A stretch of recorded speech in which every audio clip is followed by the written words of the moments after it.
آزاد کشمیر کی صورتحال یہ ہے کہ 8 دن سے زیادہ ہو گیا ہے اور اس وقت میرے سامنے کچھ خبریں ہیں کہ مظفر آباد اور کشمیر میں 8ویں روز بھی انٹرنیٹ سروسز معطل ہیں. شہریوں، طلبہ، فری لانسر، کاروباری حضرات کے لیے پریشانی ہے. حکام سے جو ہے وہ رحم کی اپیل ہے اور آزاد کشمیر میں جوائنٹ عوامی ایکشن کمیٹی کے کئی سرگرم ارکان اور حامیوں کے کاروبار ضبط کر لیے گئے ہیں اور رہنماؤں کے گرد گھیرا مزید تنگ کیا گیا ہے. مظفر آباد میں پولیس کا ایک مردانہ ہاسپٹل میں ہسپتال کے مالک اور جوائنٹ ایکشن کمیٹی کے رکن صہیب جاوید کی گرفتاری کے لیے چھاپے اور مبینہ توڑ پھوڑ، تاہم پولیس کو وہ نہ مل سکے. اور یہ مقامی اخبار اور ڈان اخبار کی بھی سٹوریز ہیں اور نہ صرف عالمی ذرائع ابلاغ بلکہ ڈان بھی اب اس کو بہت زیادہ رپورٹ کر رہا ہے اور یہی وجہ ہے کہ ڈان کو اشتہارات نہیں دیے گئے بجٹ کے موقع پہ. جو سالانہ کارکردگی جاری کی گئی اور سالانہ کارکردگی میں شہباز شریف صاحب کا موازنہ شہباز شریف صاحب کی ہی امپورٹڈ سرکار سے کیا گیا کہ شہباز شریف کی جو امپورٹڈ سرکار تھی وہ بہت ہی زیادہ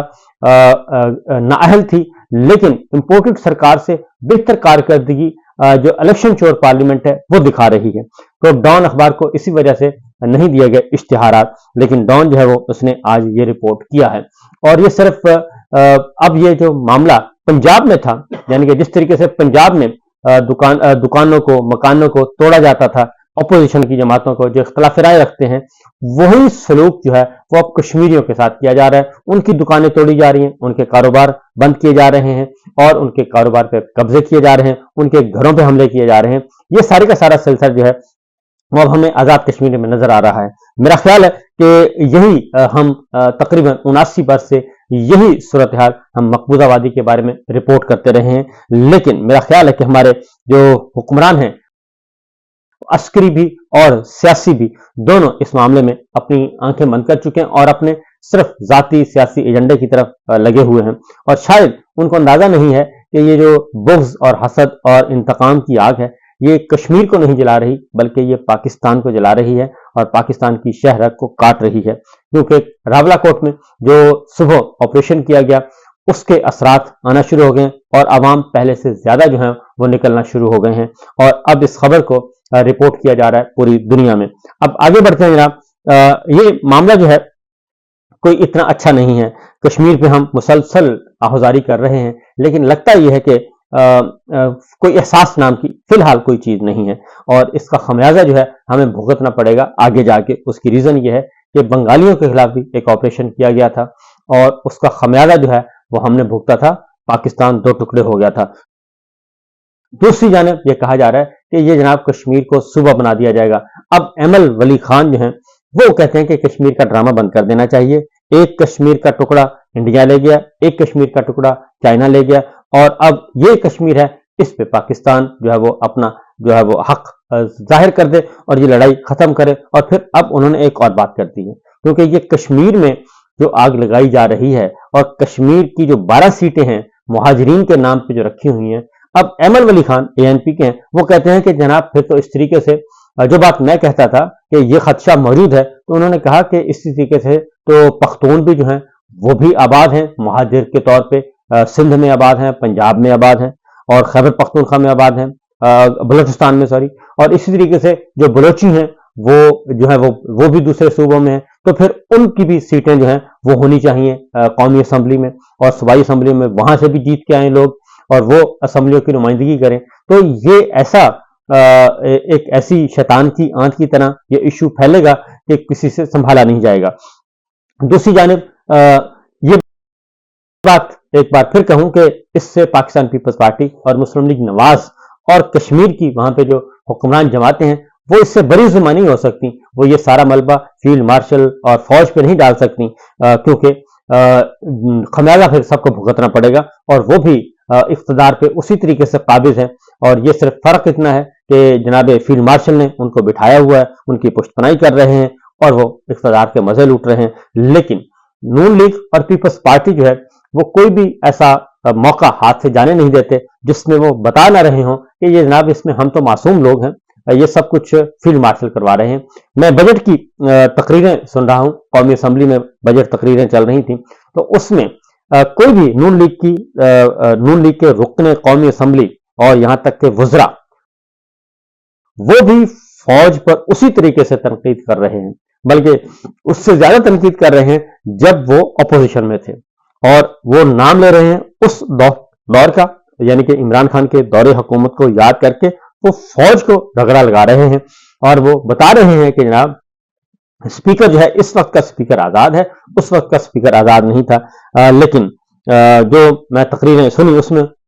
خاص طور پہ عطا تارڑ صاحب اور احسن اقبال صاحب اور باقی لوگ جو ہیں وہ جو تقریریں فرما رہے ہیں، وہ کہتے ہیں کہ یہ جو معیشت کی صورتحال ہے، اس میں تو عاصم منیر صاحب کو کریڈٹ جاتا ہے کہ ہم نے معیشت کو مستحکم کی، اور مستحکم کتنی ہے معیشت وہ آپ کو بہت خوبی اندازہ لگا سکتے ہیں کہ وہ اصل میں تعریف کے ایک طریقہ ہوتا ہے کہ بظاہر تعریف کی جائے لیکن ان فیکٹ رگڑا لگایا جائے۔ تو عطا تارڑ صاحب کہتے ہیں کہ یہ ساری معاشی صورتحال ہے، اس میں کریڈٹ عاصم منیر صاحب کو جاتا ہے، اور انہوں نے بڑی محنت کی ہے اس معاملے میں۔ تو ایک طرف یہ صورتحال ہے، اور دوسری طرف جو ہے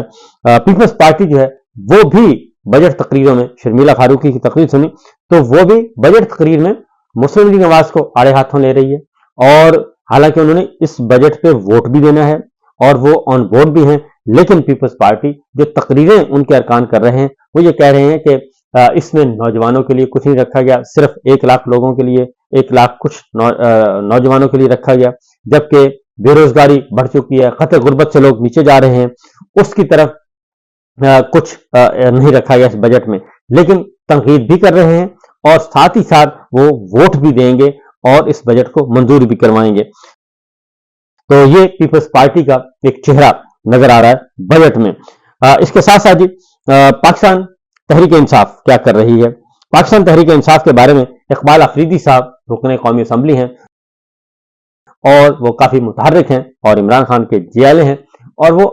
کورم پوائنٹ آؤٹ کرتے ہوتے تھے، اور کورم پوائنٹ آؤٹ کرتے تھے، اور کورم کا ایک اپوزیشن کے پاس کورم کا نشاندہی کرنا ایک ہتھیار ہوتا ہے۔ لیکن ہو یہ رہا ہے کہ اقبال افریدی صاحب کی رکنیت ہی معطل کر دی ہے اسپیکر قومی اسمبلی ایاز صادق صاحب نے، فارم 47 کی گورنمنٹ نے، اور اقبال افریدی نے ایک ویڈیو بیان جاری کیا۔ انہوں نے کہا ہے کہ اسپیکر صاحب کی غیرت اس وقت کہاں تھی جب ارکان پارلیمان جو ہیں ان کو اغوا کیا جا رہا تھا، اور اس وقت ان کی غیرت کیوں نہیں جاگی، جبکہ میرا تو یہ رائٹ ہے،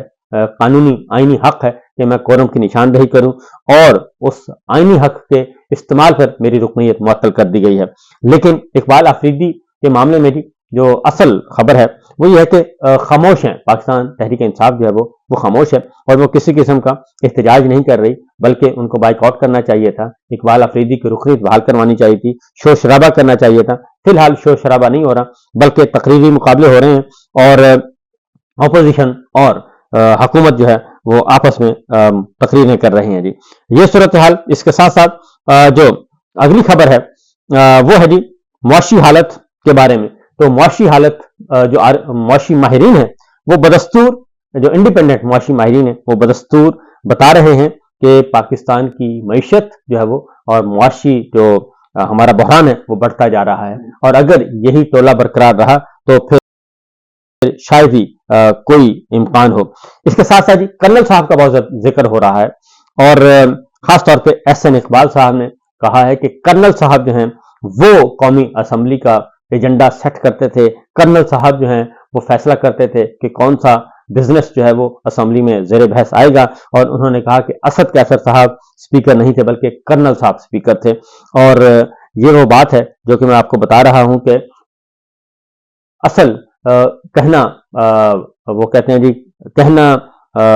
بیٹی کو اور سنانا بہو کو، تو وہ موجودہ فوجی قیادت کو کر رہے ہیں جی، تنقید کا نشانہ بنا رہے ہیں۔ اس کے ساتھ ساتھ اگلی بات جو ہے وہ ہے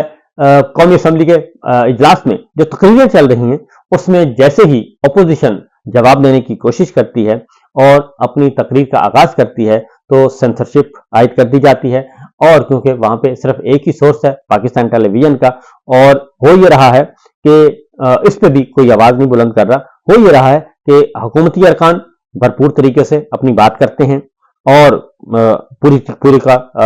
تنقید کرتے ہیں، پی ٹی آئی کو آڑے ہاتھوں لیتے ہیں اور جھوٹی سچی باتیں کرتے ہیں، لیکن جب پی ٹی آئی جواب دینے پہ آتی ہے تو اس کی آواز بند کر دی جاتی ہے، بلکہ آواز کیا وہ چینل ہی غائب ہو جاتا ہے، اور اس طریقے سے عوام تک جو بات پہنچ رہی ہے وہ صرف حکومت کی پہنچ رہی ہے۔ اور اسی لیے یہ بات ہوئی تھی پی ٹی آئی کے اندر یہ بات ڈسکشن ہوئی تھی. علیمہ خان صاحبہ نے بھی کہا تھا,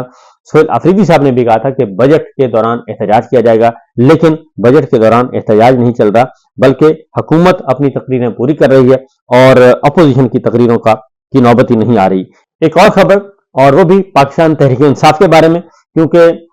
یہ تنقید بہت ہوتی رہتی ہے. تو چیف جسٹس ڈوگر صاحب اور جانی پہچانی شخصیت ہیں, آپ کو معلوم ہے غیر آئینی ترمیم کے نتیجے میں ان کو چیف جسٹس بنایا گیا ہے. 15ویں نمبر کا, لاہور میں 15واں نمبر تھا, یہاں اسلام آباد میں لا کے ان کو سب سے اوپر بٹھا دیا گیا اور اسلام آباد ہائی کورٹ کو فتح کر لیا گیا. تو ان کے بیٹے کی شادی تھی اور ان کے بیٹے کی شادی میں چیف وہپ عامر ڈوگر موجود ہیں, لطیف کوسا صاحب بھی موجود ہیں. عامر ڈوگر صاحب بہت زیادہ تنقید کی جا رہی ہے کہ جناب کیا ان کو معلوم نہیں ہے کہ عمران خان کو انصاف فراہم نہ کرنے میں ڈوگر صاحب کا کیا کردار ہے, اور ڈوگر صاحب چیف وہپ ہوتے ہوئے بھی بجائے اس کے کہ وہ اس شادی کی تقریب میں شرکت نہ کرتے, وہ شادی کی تقریب میں گئے ہیں. اور اگین پاکستان تحریک انصاف کا سوشل میڈیا اور دوسرا میڈیا جو ہے وہ بھی اس میں شامل ہو چکا ہے اور عامر ڈوگر صاحب کو آڑے ہاتھوں لے رہا ہے. جبکہ آخری خبر جی ایران کے معاملے میں, اور ایران اور امریکہ کے درمیان متوقع معاہدہ. ایران نے ایک بار پھر واضح کر دیا ہے کہ اتوار کے روز انہوں نے کہا تھا کہ معاہدہ ہو رہا ہے, انہوں نے کہا اتوار کے روز کوئی معاہدہ نہیں ہو رہا, یعنی کہ آج کے دن. اور اس نے کہا کہ زیادہ سے زیادہ اگر 2-4 دنوں میں کوئی ہو سکتا ہے تو وہ MOU سائن ہو سکتا ہے, اور ہم نے اپنی ریڈ لائن بڑے اچھے طریقے سے واضح کر دی ہیں اور اپنی ریڈ لائن سے پیچھے نہیں ہٹیں گے, اور وہ ہے منجمد اثاثوں کی بحالی. آبنائے ہرمز اپنی شرائط پہ کھولیں گے, نارمل اب صورتحال نہیں رہے گی. اس لیے یہ ممکن نہیں ہے کہ ہم نارمل صورتحال پہ واپس چلے جائیں. امریکہ اور ایران کے درمیان جو معاہدہ ہے وہ ابھی تک پھنسا ہوا ہے. اور اگلی بات یہ ہے کہ جو اسرائیل کا بات ہے, اسرائیل کا معاملہ ہے, وہ بھی جب تک لبنان کا معاملہ ہو, وہ ایران کا مطالبہ وہی ہے کہ لبنان میں مستقل جنگ بندی بھی اس معاہدے کا حصہ ہوگی, اور وہ اسرائیل کے لیے مصیبت بن جائے گی. اسرائیل کو وہ قابل قبول نہیں, تو امریکہ اب اس کو بھی راضی کر رہا ہے. تو دیکھنا ہے, جبکہ ایران کے اندر بھی احتجاج چل رہا ہے, ابھی تک معاملہ چوں کا توں ہے اور صورتحال کوئی واضح نہیں ہے.